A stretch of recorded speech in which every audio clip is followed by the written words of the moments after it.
अस्सलाम वालेकुम, मैं हूं आपकी होस्ट डॉक्टर सुमेरा अल्ताफ़ और आप देख रहे हैं अपना फेवरेट हेल्थ शो हेल्थ की बात वीनस के साथ।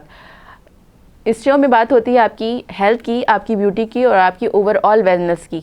जिस तरह आप सब जानते हैं कि अब सर्दियों का मौसम आ चुका है और सर्दियों के आते ही बहुत सारी बीमारियां भी हम देख रहे हैं और फेस कर रहे हैं। तो जिस तरह से डिफरेंट मौसम में डिफरेंट प्रॉब्लम होती है, सर्दियों में प्रॉब्लम होती है बहुत ज़्यादा बुखार, नज़ला, ज़ुकाम, इस तरह की चीज़ें बहुत ज़्यादा हमें तंग कर रही होती हैं, स्पेशली बच्चों को और हमारे जो बुज़ुर्ग होते हैं उनको।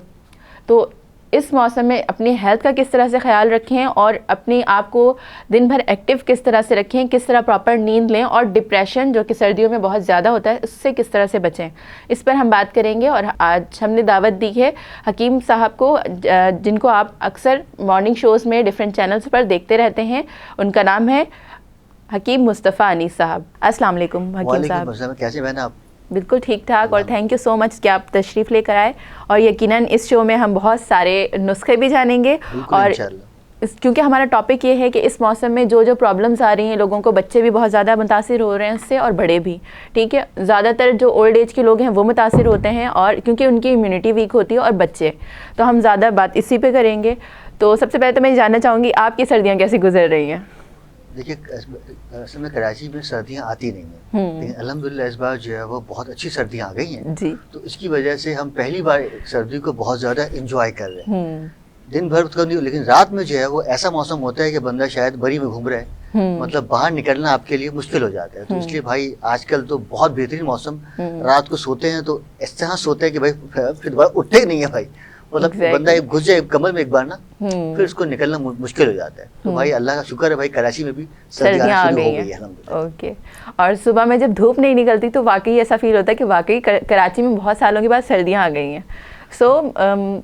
क्योंकि मौसम इस तरह का है तो उसमें सुस्ती बहुत ज़्यादा होती है और दिन भर भी, यानी रात की नींद अच्छी खासी लंबी रातें होती हैं, उसके बावजूद नींद पूरी लेने के बाद, उठने के बाद, एक तो सुबह में उठने का, आपकी बात कि सुबह उठने का दिल नहीं चाहता, दूसरा ये कि उठ जब जाते हैं उसके बावजूद भी बार बार जमाइयाँ आ रही होती हैं और सुस्ती हो रही होती है, दिन भर नींद आती रहती है। तो क्या करना चाहिए ऐसी कंडीशन में? देखिए, असल में सर्दियों में नॉर्मली तौर पर बच्चा हो, बूढ़ा हो, जवान हो, तो उसकी इम्यूनिटी वीक हो जाती है। असल में इसमें सर्दियों में बॉडी में ड्राइनेस आ जाता है। ड्राइनेस का मतलब ये है कि खून में चिकनाहट वाला एलिमेंट कम हो जाता है, जिसकी वजह से आपकी इम्यूनिटी वीक हो जाती है, जिसकी वजह से नींद पूरी नहीं हो पाती, मतलब सोता भी है बच्चा। असल में देखिए, अल्लाह ने निज़ाम बनाया हुआ है, सर्दियों में रातें लंबी होती हैं और दिन छोटे होते हैं, और गर्मियों में रातें छोटी और दिन लंबे होते हैं। तो इन सेंस देखा जाए तो हमें आदत है रात छोटी, तो बंदा हम सोते रहे लेकिन सोने के बावजूद भी जो है ना, लगता है ऐसा ही है कि भाई अभी सुबह होनी नहीं है, या होगी भी तो उसकी वजह से हम एक्टिव नहीं हो पाते। इसका जो स्ट्रक्चर है वो हमारे ब्लड से भी है, और देखिए नॉर्मली तौर पर पानी जो है वो हमारी रूही ग़िज़ा है, लेकिन सर्दियों में लोग पानी कम पीते हैं और पानी कम पीते हैं तो उसकी वजह से उसका इम्पैक्ट पड़ता है उनके गुर्दों के ऊपर, फेफड़ों के ऊपर, उसका इम्पैक्ट पड़ता है उनके स्टमक के ऊपर, जिसकी वजह से नॉर्मली तौर पर पेशाब का दौरानिया बढ़ जाता है और बॉडी से बहुत सारे टॉक्सिन्स जो रिलीज हो जाते हैं, जिसकी वजह से बॉडी में वैसी वीकनेस या इम्यूनिटी जो है वो बंदे की वीक हो जाती है। तो ऐसे कंडीशन में एक तो जिस तरह आपने कहा कि पानी कम पीते हैं तो ऑब्वियसली फिर पानी का इंटेक बढ़ाना चाहिए, एटलीस्ट जो हमारी डेली रिक्वायरमेंट है उसको अचीव करना चाहिए। इसके अलावा ऐसा क्या, यानी ग़िज़ा में ऐसा क्या ऐड करें जिससे हमारी जो सुस्ती है वो दूर भाग जाए? अच्छा, देखिए आजकल तो अल्लाह की जो सबसे बड़ी नेमत है वो है माल्टे। माल्टे या कीनू, इसको सर्दियों का बादशाह कहा जाता है। देखिए वैसे तो फलों का बादशाह आम है, लेकिन सर्दियों का बादशाह कीनू है, क्योंकि ये एक ऐसा फ्रूट है जिसमें अल्लाह के मैंने ऑरेंज कलर भी पहन लिया है। हाँ, ये देखें अल्लाह के हुक्म से असल में इसमें अल्लाह ने सब कुछ डाल दिया है। इसमें कैल्शियम भी, इसमें विटामिन ए भी है, विटामिन डी, विटामिन सी भी है, इसमें बहुत सारे मैग्नीशियम भी हैं, पोटेशियम भी है, इसमें कार्बोहाइड्रेट्स भी हैं। देखिए जितने भी आपके पास बूस्टर होते हैं ना, जिसको आप एनर्जी कह सकते हैं, उसमें इंजीर है, उसमें आपका जो है वो खजूर है, उसमें आपका जो है वो ड्राई फ्रूट्स है, लेकिन इन सब का जो आपको फायदा है वो ऑन द स्पॉट होता है। लेकिन जो कीनू है, ये आप सुबह नाश्ते में पिए तो ये आहिस्ता आहिस्ता आपके ब्लड के अंदर सर्कुलेट करेगा। आहिस्ता आहिस्ता आपकी ये इम्यूनिटी को Boost स्ट्रॉन्ग करेगा, करता ठीक है। रहेगा, आहिस्ता आहिस्ता आपको ये तवाना करता रहेगा। जैसे सर्दियों में मैंने अभी कहा ना इम्यूनिटी वीक हो जाए तो बंदा थकावट रहता है। अगर सुबह बंदे नाश्ते में 2-3 गिलास या 1 गिलास पी लेता है माल्टे का जूस, तो उसको सारा दिन में कोई कमजोरी नहीं हो पाएगी। ओके। दूसरी बात, देखिए सर्दियाँ आती हैं तो अल्लाह की नेमतों में इजाफा हो जाता है। बिल्कुल। तो जितना हो सके भाई नट्स का इस्तेमाल करें, जितना हो सके ड्राई फ्रूट्स का इस्तेमाल करें, जितना हो सके गर्म दूध का इस्तेमाल करें, ओके। जितना हो सके घी का इस्तेमाल करें, तेल देसी का। घी, देसी हाँ। घी प्लीज़, देसी घी की भी अफादियत बताइएगा हमारी आवाम को, क्योंकि देखें घी के चलें फैट्स है बहुत हद तक जाने के बाद उसके फिर नुकसानात भी होते हैं, लेकिन देसी घी में तो कोई नुकसान इस तरह के होते नहीं हैं। तो आप बेहतर, आप एक हकीम हैं, आप बेहतर लोगों को इस बारे में गाइड कर सकते हैं कि देसी घी क्यों लाइफ में ऐड करें और स्पेशली सर्दियों में क्यों ऐड करें। इस पर इतनी रिसर्चेज हो रही हैं, इतना ज़्यादा बोला जा रहा है कि देसी घी आप रोज़ाना सुबह में एक स्पून से 3 स्पून तक अब कहा जा रहा है कि गट हेल्थ के लिए भी सुबह की रिजीम में रखें कि सबसे पहले आपने ये लेना है। चले हम उस तरह से फॉलो नहीं करते हैं तो एटलीस्ट इसे अपनी लाइफ में ऐड तो करें। तो प्लीज़ इसके बारे में ज़रूर बताएं, क्योंकि आप एक हकीम हैं तो लोग इस तरह से इन्फ्लुएंस होंगे आपसे और आपकी हर कही हुई बात को यकीनन लोग फॉलो भी करते होंगे। देखिए इसमें 3 बातें। देखिए एक है प्रोसेस ऑयल, एक है प्रॉपरली तौर पर नेचुरल ऑयल और तीसरा घी है। देखिए नॉर्मली तौर पर जितने भी प्रोसेस ऑयल हैं जिसको आप कुकिंग ऑयल कह सकते हैं, कुकिंग ऑयल के अंदर किसी भी एतबार से कोई अफादियत नहीं है। देखिए अब जो रिसर्च चल रही है उसके मुताबिक ये कहा जा रहा है कि घी हर मसले का इलाज है और तेल हर मसले की वजह है। अब आहिस्ता आहिस्ता जो है ना वो साइंस इस तरफ भी जा रही है। ठीक है, जहाँ से चले थे वहीं पर पहुंच गए। देखिए घी निकलता है, तेल बनता है।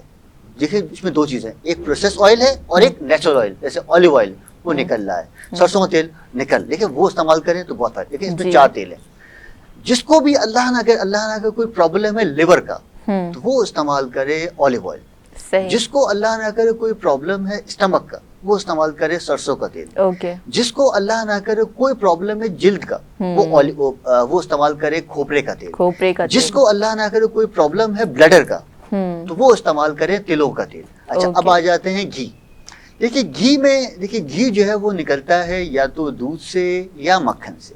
तो उसके अंदर अल्लाह के हुक्म से जो है वो कैल्शियम भी है, आयरन भी है, जिंक भी है और उसमें बहुत सारे ऐसे प्रोटीन है जो बॉडी की रिक्वायरमेंट है।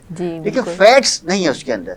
देखिए असल में ना नॉर्मली तौर पर घी वो चीज है जो आपकी बॉडी के अंदर जाके आपकी बोन्स को, जहां जहां बॉडी में आपकी लुब्रिकेटिंग ऑयल कम हो रहा है उसको, जहां पर बहुत भी इंपॉर्टेंट बात की आपकी आपने, बॉडी के अंदर जो है ना वो कोई टूट फूट हो रही है उसको रिपेयर करने में, जिन लोगों को दायमी कब्ज रहता है उसको खत्म करने में, जिन लोगों को रात को नींद नहीं आती है तो वो अपने तलवों के ऊपर अगर ये नेचुरल किस्म का लगाएंगे घी तो इंशाअल्लाह ताला उससे उनको नींद आएगी। लेकिन नॉर्मली तौर पर जितने भी हमारे बॉडी के मसल्स या वेन्स है ना वो सब हमारे तलवों के नीचे ही हैं। तो कोशिश करें कि भाई अपने तलवों में, अपनी नाक में और अपनी नाफ के अंदर ऑलिव ऑयल या कोई भी तेल लगाएं, लेकिन सोने से पहले कोशिश करें कि भाई ये घी अपने तलवों के ऊपर लगाएं तो इससे बहुत फायदा होगा। अच्छा अब इसमें एक बात और, देखिए सुबह नाश्ते में जो भी हम खाएंगे, देखिए नॉर्मली तौर पर आजकल का जो हमारा खाना है नाश्ता है वो बिल्कुल बेकार हो गया। हम जो है वो सुबह नाश्ते में खा रहे हैं पापे, हम खा रहे हैं डबल रोटियां, हम खा रहे हैं बिस्किट, हम पी रहे हैं चाय। देखिए नाश्ते के ऊपर आपका पूरा दिन डिपेंड करता है। बिल्कुल। नाश्ता अगर आपका बेकार होगा तो आप समझ लीजिए कि आपकी इम्यूनिटी वहीं वीक हो गई, आप वहीं से बीमार होना शुरू हो जाएंगे। तो कोशिश करें इसकी मिसाल इस तरह है कि अगर आपने बैटरी चार्ज ही नहीं किया, अपना मोबाइल आपने दिन भर यूज़ करना है लेकिन सुबह में चार्ज नहीं किया, अगर वो 15% है तो आप उसको कितनी देर तक यूटिलाइज कर सकते हैं। ऑब्वियसली जो आपके जो डेली के इंपॉर्टेंट टास्क है वो भी आप नहीं कंप्लीट कर सकते। तो उसी तरह से हमारी बॉडी भी है, उसको रिचार्ज चाहिए। हमारी सुबह की जो रूटीन होती है, हमारा नाश्ता, बहुत लोग इसको स्किप करते हैं लेकिन नाश्ता ज़रूर करना चाहिए और प्रॉपर नाश्ता होना चाहिए। एटलीस्ट दूध का इस्तेमाल ज़रूर करें, खजूर का इस्तेमाल ज़रूर, आप जितनी भी जल्दी में हो दूध और खजूर का इस्तेमाल तो आप कर ही कर सकते हैं और इससे आपकी हेल्थ भी बहुत बेहतर होगी और आप पूरे दिन के लिए आपको एनर्जी मिल जाएगी। देखिए नॉर्मली तौर पर ये नहीं कहते कि सुबह नाश्ते में आप पराठे खाएं, देखिए पराठों में सेहत नहीं है। कोशिश करें कि भाई या तो रात की बासी रोटी के ऊपर या ताज़ी रोटी के ऊपर घी या मक्खन लगा के खाएं, तो वो ऑन द स्पॉट आपके स्टमक में, ऑन द स्पॉट आपके लिवर को, ऑन द स्पॉट आपकी हार्ट को और ऑन द स्पॉट आपकी बॉडी के सर्कुलेशन ब्लड को जो है वो रिएक्टिव करेगा। देखिए पराठों से तो बॉडी में फैट्स बाद में जाएंगे, तो वो तो आपके कोलेस्ट्रॉल का इशू कर सकता है। लेकिन अगर आप ऊपर अलग खाते हैं, देखिए रोटी अलग डाइजेस्ट होगी, ये घी या जो भी है ये बाद में डाइजेस्ट होगा, तो ये आपकी बॉडी का जुज़्व बदन बन पाएगा। अगर साथ उसको तल लेंगे तो फिर एक साथ जाएगा, तो बॉडी फिर वो बहुत ज़्यादा कॉम्प्लेक्स हो जाएगा, पैदा कर पाएगा।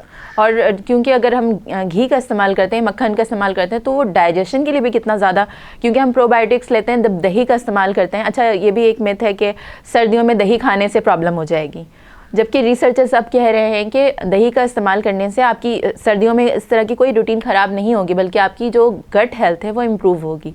तो क्या हम इस चीज़ को नॉर्मलाइज नहीं कर सकते कि हम दही का इस्तेमाल भी उसी तरह से करें, दूध का इस्तेमाल भी करें? दही, दूध, मक्खन और घी, इस चीज़ को हम इतनी ज़्यादा अपनी लाइफ से क्यों रिड्यूस कर रहे हैं? और आप क्या समझते हैं इनको ऐड करने के बाद हमारी लाइफ में किन किन बीमारियों का खात्मा हो जाएगा?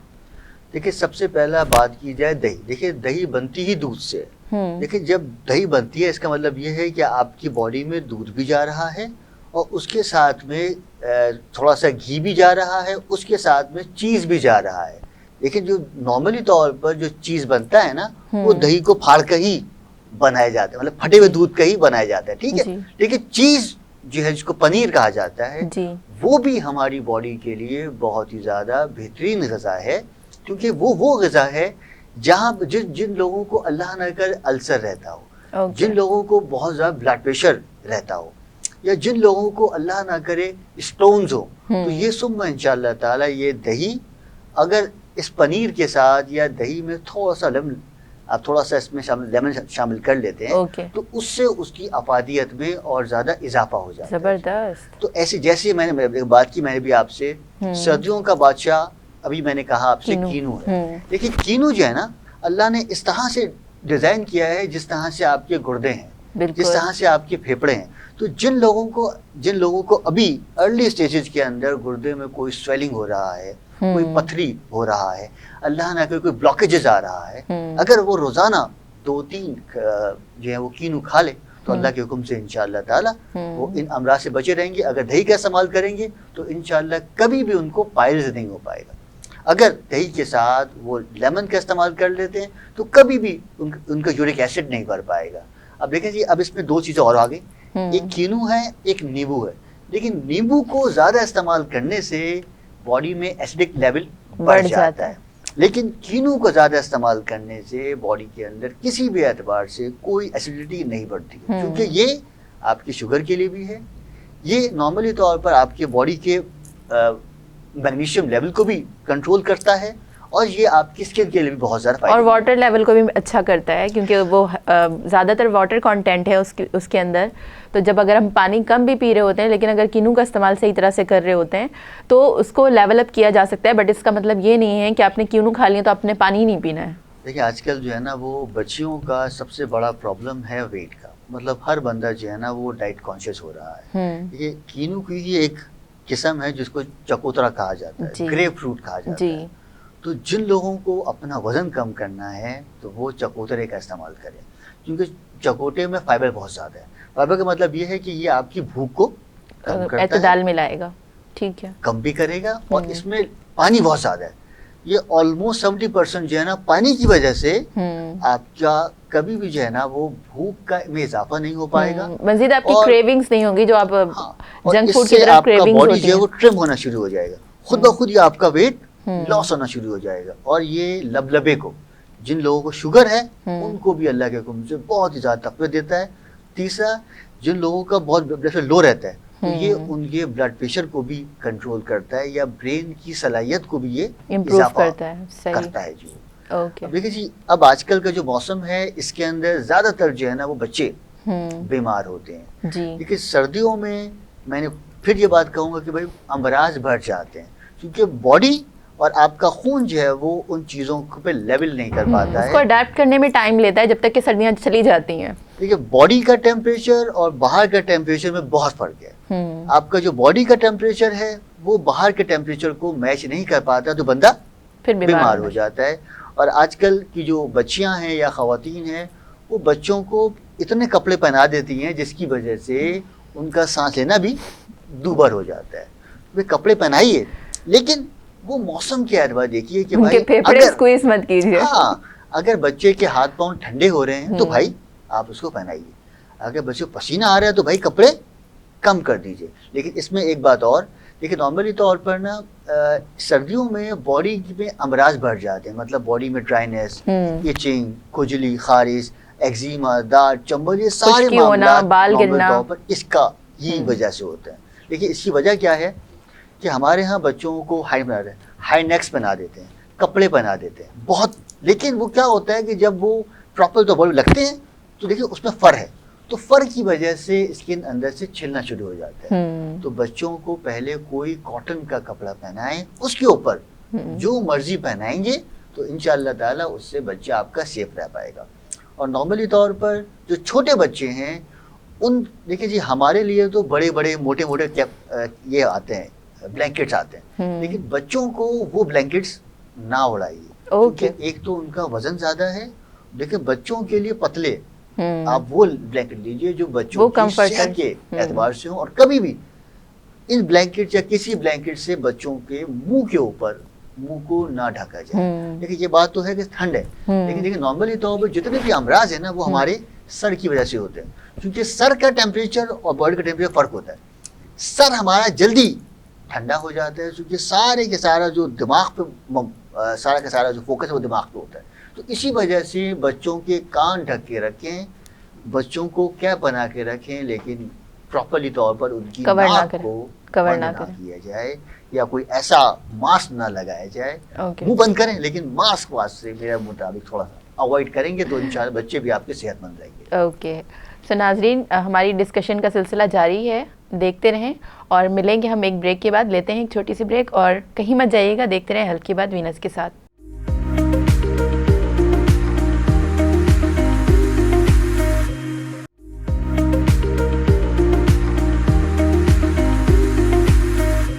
वेलकम बैक, आप देख रहे हैं हेल्थ की बात वीनस के साथ। हमारे साथ मौजूद हैं हकीम मुस्तफ़ा अनीस जो कि बहुत इंटरेस्टिंग बातें कर रहे हैं और ये भी बता रहे हैं कि बच्चों की किस तरह से टेक केयर करें और सर्दियों में उनको बहुत ज़्यादा, इतने ज़्यादा भी कवर ना कर दें कि उनका सांस लेना भी मुश्किल हो जाए।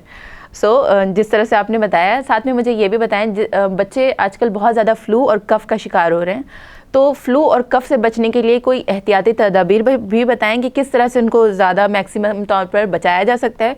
और साथ में जो बहुत ज़्यादा शदीद वाली खांसी हो रही है जो कि बिल्कुल ढीठ बन चुकी है, मैं कहूँगी कि जाती ही नहीं है, बार बार बच्चों को इंजेक्शंस लगवाना पड़ता है, बार बार मेडिकेशंस होती हैं लेकिन फिर वो वापस लौट कर आ जाती है, ज़्यादा आराम नहीं मिलता। तो इसमें क्या करना चाहिए, कोई टोटका, कोई नुस्खा भी हमें बता दें। देखिए असल में इसके अंदर जो है ना, देखिए बच्चों की सेहत का जो दारोमदार है वो वालिदैन के ऊपर है। बिल्कुल, जो छोटे बच्चे हैं वो माँ बाप के ऊपर ही डिपेंड करते हैं।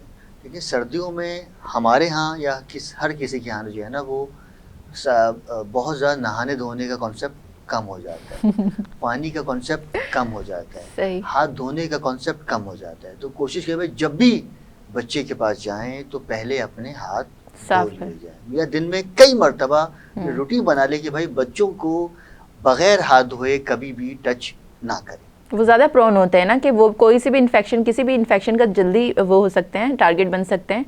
तो सबसे पहली बात तो ये कि हाथों से अपने जर्म्स अपने किल करने, यानी अगर सैनिटाइज करना है या वॉश करना है, ये दोनों में से कोई एक चीज़ लाजमी करनी है।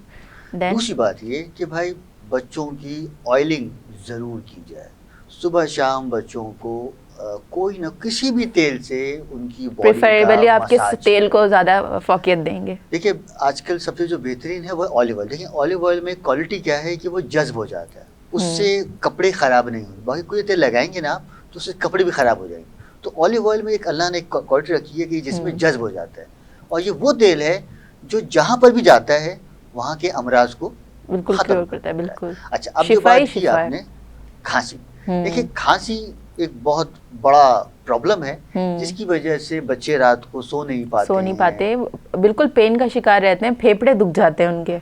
अच्छा देखिए, अगर इस ऐसी कोई सिचुएशन हो जाती है कि बिल्कुल ही जो है बंदे को सांस नहीं आ पा रहा है, तो न्यूबिलाइज ना किया जाए उसको। रीजन मैं बता, देखिए नॉर्मलाइज करने में उसके अंदर भी आपको कुछ ना कुछ सॉल्यूशन डालने हैं, ठीक है। देखिए बच्चे इतने स्ट्रांग नहीं होते कि वो हर वक्त नॉर्मलाइज कर, देखिए उससे फायदा तो होगा, लेकिन उससे क्या होगा कि जो बलगम में आकर रुक जाएगा, निकलेगा नहीं। देखिए जब निकलेगा नहीं तो बच्चा और बीमार वक्त तो फायदा हो जाएगा, क्योंकि टॉक्सिन तो रिलीज नहीं हुआ।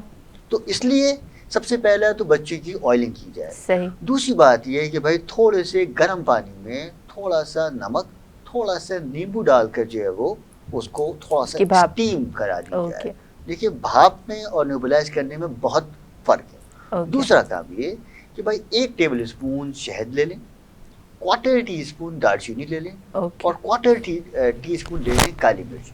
इसको लेप बना लें, मतलब इसका माजून बना लें, और माजून बनाने के बाद दिन में 2-3 मरतबा बच्चे को ये चटा दिया जाए। और जो बच्चे मदर फीड के ऊपर है तो उनकी वालदा को चाहिए कि वो सुबह नहार मुँह 7 दाने खाएं कलौंजी के, और फिर बिस्मिल्लाह पढ़ के बच्चे को फीड करें, तो अल्लाह के हुक्म सुम्मा इंशाअल्लाह ताला वो सारे अमराज से बेहतर रहता है। दूसरा एक जड़ी बूटी आती है जिसका नाम है रेवंद असारा।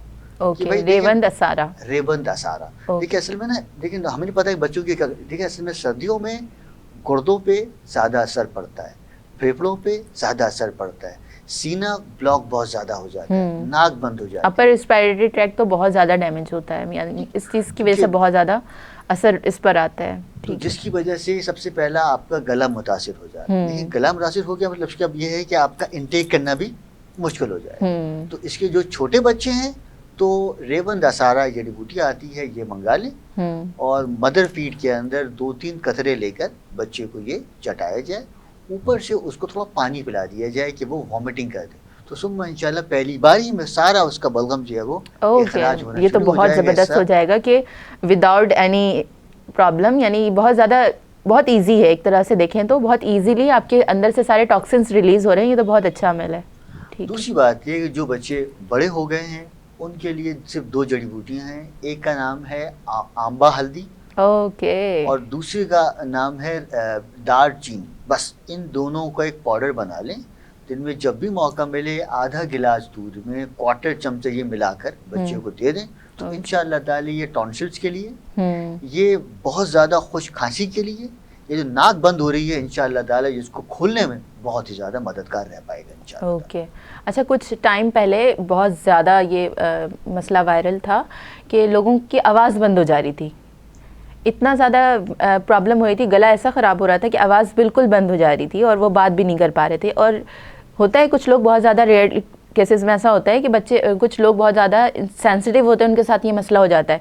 मेरे साथ ये मसला तब हुआ था जब मैं वाकई में बहुत सारी चीज़ों में वो कहते हैं ना कि खाने पीने में बहुत ज़्यादा अगर इंसान पीछे रहता है, जो अच्छी चीज़ें खाने की हैं जैसे ऑलिव ऑयल है, इन चीज़ों को अवॉइड कर रहा होता है। क्योंकि मुझे हमेशा से हमारे फादर ने आदत डाली थी कि खांसी होगी तो ऑलिव ऑयल को गर्म करके पीना है, तो उससे खांसी ठीक हो जाती है। बट उसका टेस्ट क्योंकि हमें पसंद नहीं आ रहा होता था तो वो नहीं पीते थे, और अगर नहीं पीते थे तो फिर फ़ौरन सर्दी का असर फ़ौरन होता था और मेरी आवाज़ भी बंद हो गई थी इस वजह से।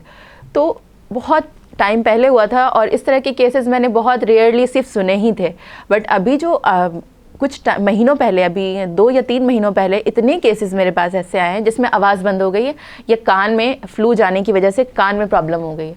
तो क्योंकि दोनों चीज़ें आप बेहतर समझ सकते हैं कि लिंक्ड भी होती हैं, तो ऐसी कंडीशन में क्या करना चाहिए?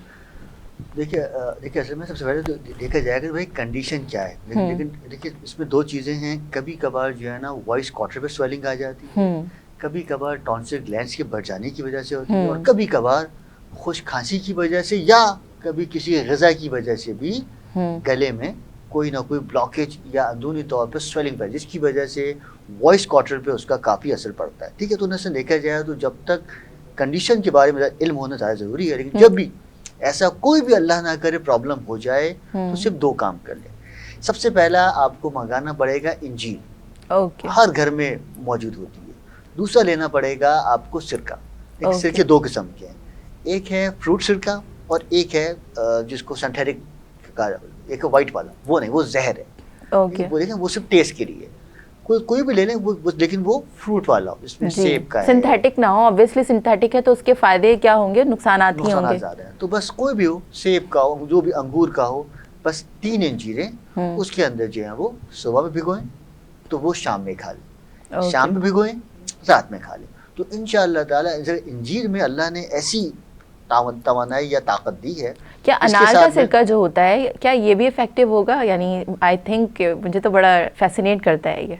देखिए असल देखिए नॉर्मल तौर पर जो सिरके बनते हैं ना वो 3 बनते हैं। एक सेब का, एक अंगूर का, एक जामुन का, एक मिक्स फ्रूट का।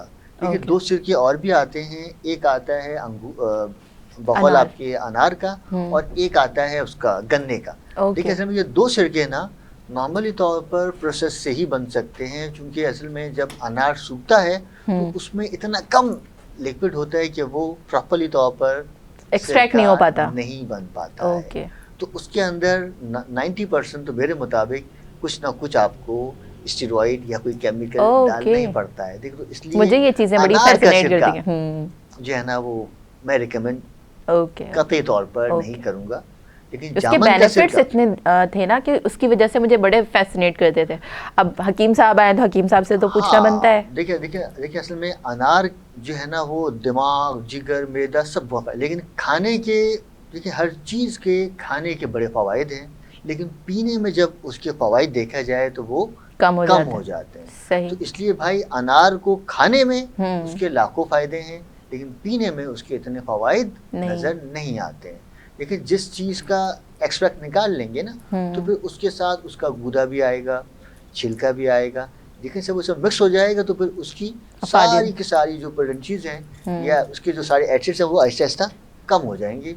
तो इसलिए भाई फ़िलहाल तो सिरका इस्तेमाल करें इन 3 चीज़ों का, इंजीर के साथ, जामुन का, सेब का या अंगूर का।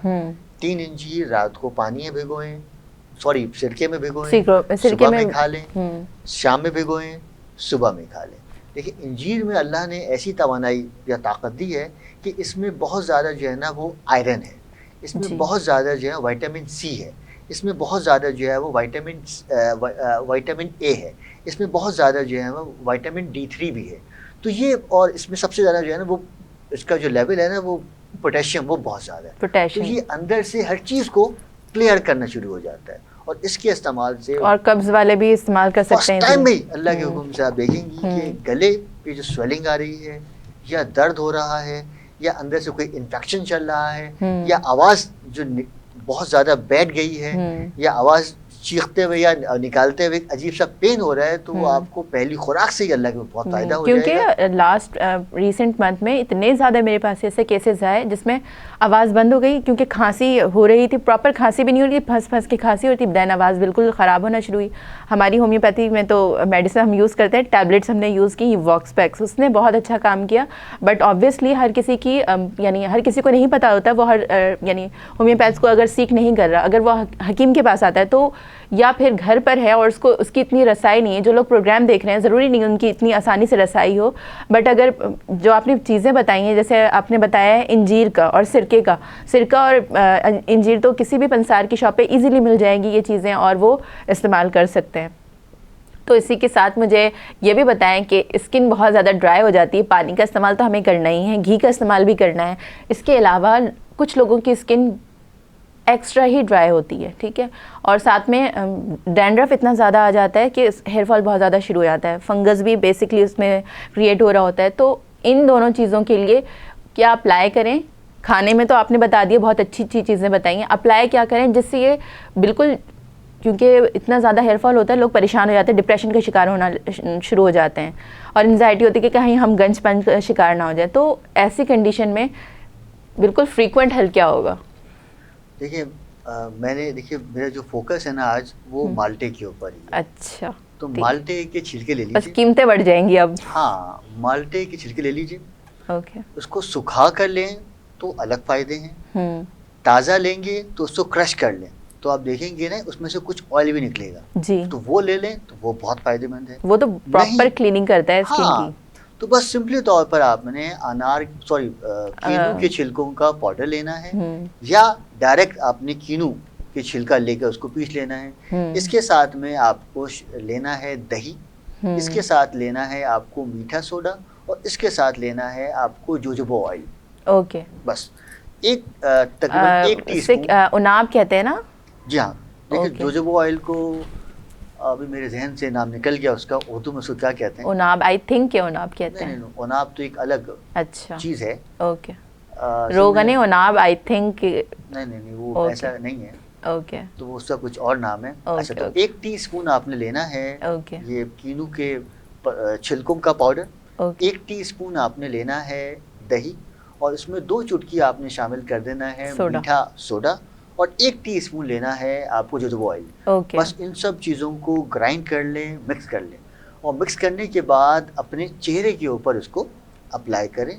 कोई साइड इफेक्ट्स तो नहीं होंगे? बिल्कुल बताता हूँ। इसको छोड़ दें आधे घंटे के लिए। आधे घंटे के बाद इसको टिश्यू ऑफ नहीं करना, मतलब मुंह नहीं धोना। कोशिश करें कि हाथ गीला करें और इसको रब कर जिस तरह बत्ते बनाते हैं ना, उस तरह से इसको उतारें और फिर अपना चेहरा धोएं। तो ये इंस्टेंटली तौर पर जो है वो एंटी एजिंग के लिए है, ग्लोइंग के लिए है, रिंकल्स के लिए है, फेयरनेस के लिए है, और क्लींजिंग तो बहुत अच्छी होगी इससे। और सुम्मा इंशाअल्लाह ताला इससे ऐसा लगे जैसे आपने कोई फेशियल किया है। और जिन लोगों को एक्ने बहुत ज़्यादा है, तो अगर वो भी इसको इस्तेमाल करना शुरू कर देंगे तो इंशाअल्लाह ताला विद इन अ मंथ इंशाअल्लाह ताला उनकी एक्ने में भी उनको बहुत फ़ायदा हो जाएगा। ओके, और कौन लोग हैं जो इस्तेमाल ना करें? देखिए, सिर्फ और सिर्फ वो लोग इस्तेमाल ना करें जिन लोगों को अल्लाह ना करे कोई स्किन डिजीज़ है। ओके, जैसे अल्लाह ना करे कुछ लोगों को जो है वो स्किन फंगस होता है, अल्लाह ना करे कुछ लोगों को सोराइसिस होता है। देखिए वो एक अलग मामला है। देखिए इसको हर बंदा अप्लाई कर सकता है, लेकिन जिसकी बॉडी में अप्लाई कर, लेकिन अगर चेहरे को अगर अल्लाह ना करे कोई फंगस या कोई डर्मेटाइटिस या सर की कोई प्रॉब्लम है तो वो इस्तेमाल नहीं कर सकता। बाकी उसको हर खास व आम बंदा इस्तेमाल कर सकता है। अल्हम्दुलिल्लाह इसका कोई साइड इफेक्ट, कोई प्रॉब्लम, कोई नुकसान ना होगा, ना होना है इंशाल्लाह। तो नाज़रीन, तो आपने सुन लिया होगा कि कितनी अच्छी टिप है, और बहुत ही आसान और एक्सेसिबल भी है, यानी बहुत ज़्यादा कॉस्टली भी नहीं है। हम बहुत महंगे फेशियल्स करवा रहे होते हैं, क्लिनजिंग करवा रहे होते हैं, ये नेचुरल क्लिनजर्स हैं। और हमारे शो को देखने का यही तो फ़ायदा है कि आपको घर बैठे बहुत सारी मालूमात मिल जाती है। तो देखते रहें। यहाँ पर लेंगे हम एक छोटी सी ब्रेक, मिलेंगे ब्रेक के बाद। देखते रहें हेल्थ की बात वीनस के साथ।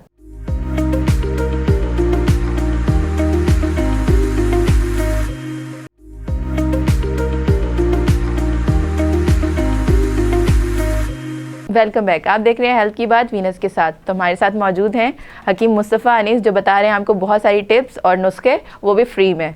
तो हकीम साहब, अब आप क्या बताना चाहेंगे?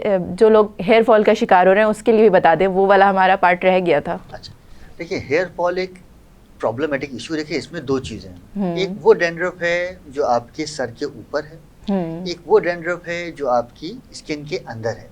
देखिए जिन लोगों को अल्लाह ना करे नज़ला बहुत ज़्यादा रहता है, तो उन लोगों को वो हिडन डैंड्रफ होता है। और जो लोग ज़्यादा शैम्पू या तेल का इस्तेमाल नहीं करते, तो उनके स्कल के ऊपर डैंड्रफ आ जाता है। देखिए इसका जो ताल्लुक़ है वो आपकी बॉडी के मॉइस्चराइजर से। जितना आपकी बॉडी में ड्राइनेस, चेहरे और स्कल पर ऑयली बर्न हो, जितना आपका चेहरा ऑयली होगा ना, उतना ही आपके सर के ऊपर डैंड्रफ वाला एलिमेंट भी आएगा। अच्छा, तो अब इसके लिए 2 काम कर लें।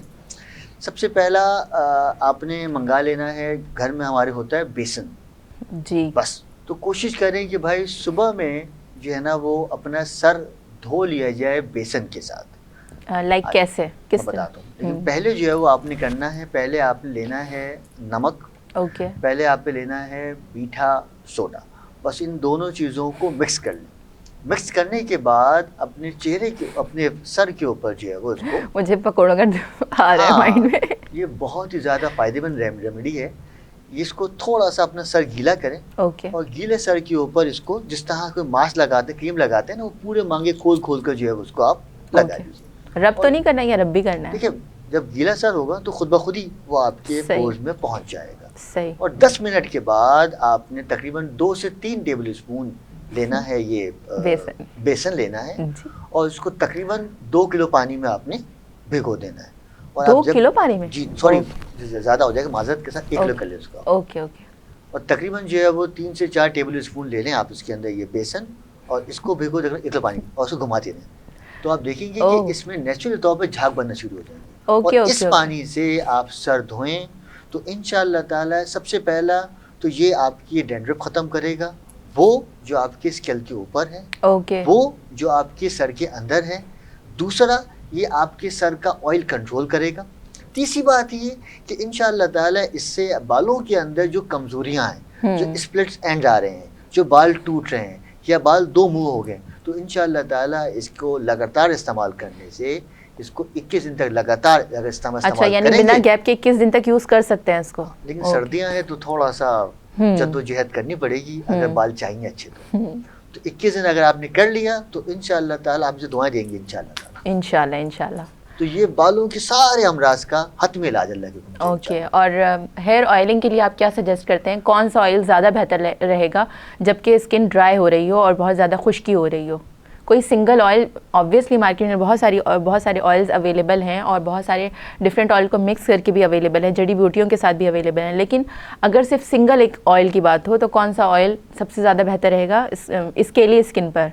देखिए, सबसे बेहतरीन जो है वो फिर सरसों का ऑयल है। ओके। क्योंकि ये जो वाहिद ऑयल है जो अंदर से सारी डस्ट को भी निकालता है और ये आहिस्ता आहिस्ता आपकी बॉडी में ट्रेवल करता है, मतलब ओके। इससे आपका स्कल जो है वो काफ़ी देर तक चिकना या गंदा रहेगा।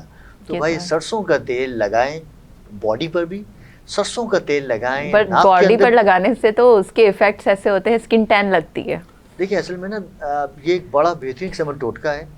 जिन लोगों की अल्लाह ना करे स्किन से बहुत ज़्यादा स्वेटिंग या पसीना आता है या सर्दियों में ओवर ड्राई हो जाती है, तो ये एक बेहतरीन किस्म का टोटका है। नहाने के बाद तकरीबन 1 टीस्पून सिर्फ और लेना है आपने सरसों का तेल, और बस थोड़ा पानी लें, मिलाएं और इसी को अपनी पूरी बॉडी के ऊपर अप्लाई कर लें।